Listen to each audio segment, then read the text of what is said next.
نن زمون کم ډاکټران چې دی علاج تنختی نه قنو کله کسان چې په بارډر باندې زمونږ ارمي جنگيږي دغه شان د ډاکټران په دې کې د کردار ادا کوي هغه ته موږ خیري تحسین پېښ کوو او ان شاء الله تعالی دا احسان به موږ چرته مطلب دی چې نه یارو او کم ټیکنیکل ټیم چې لا سره د غلي ګری جنگيږي ما ولیدل ز هسپتال ته لاړم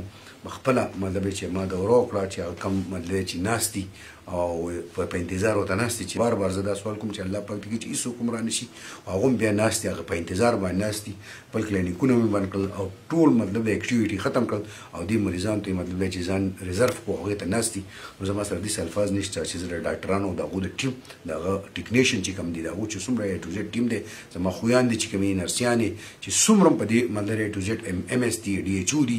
څومره په دې کار کوي نو زم د حکومت ته طرفه د عوامو طرفه زه ته سلام پېښ کوم خیرې ته سین وته پېښ کوم زمونږ مال زمونږ جان زمونږ کیپاسټي چې په دې مخلوق څومره ولګیدا ته یقین وکړه دا زمونږ ذاتی ګټه ده دا چې ګټه نه ده خو دا سره په امتحان کې دی غریب هم په امتحان کې دی مالدار هم په امتحان کې دی او شتمن خلک هم په امتحان کې دی الله دې په دې امتحان کې کامیاب کړي او ان شاء الله زموږ مخلص توب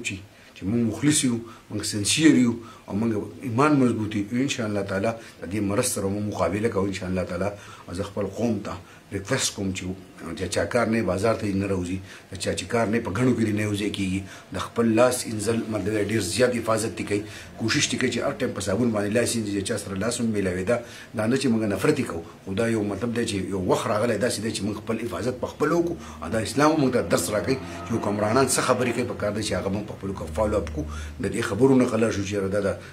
انوانو دغه د کافرانو د يهوديانو د اسلام نشته موږ مسلمانانو زم په الله یقین ان شاء الله تعالی په الله یقین ساتي دا مقابله وکاو دا مقابله به ان شاء الله تعالی زمون قوم ګټي خپل قوم ته ریکوست کوم چې زموږ سره ورته کومک وکړي ان شاء الله حکومت وزیر اعلی لګیاله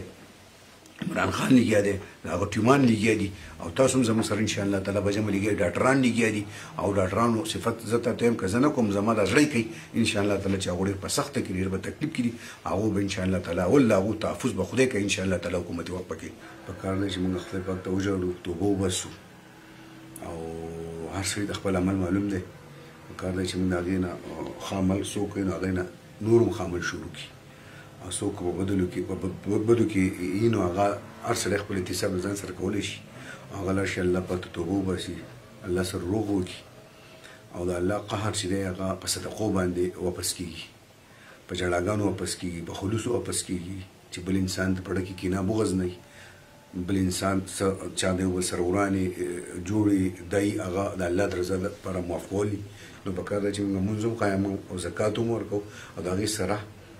صدقې هم ورکوو نو د الله پاک هغه کم په موږ باندې چې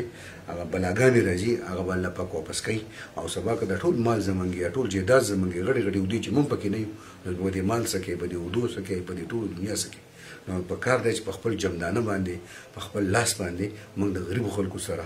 شتمن خلک چې څومره زما خبرې اوري چې د غریبانو خلکو سره د خپل حیثیت مطابق چې څومره د سړي نه کېږي په خپل لاس هغو سره وکړو ډېره مننه ډېره شکریه السلام علیکم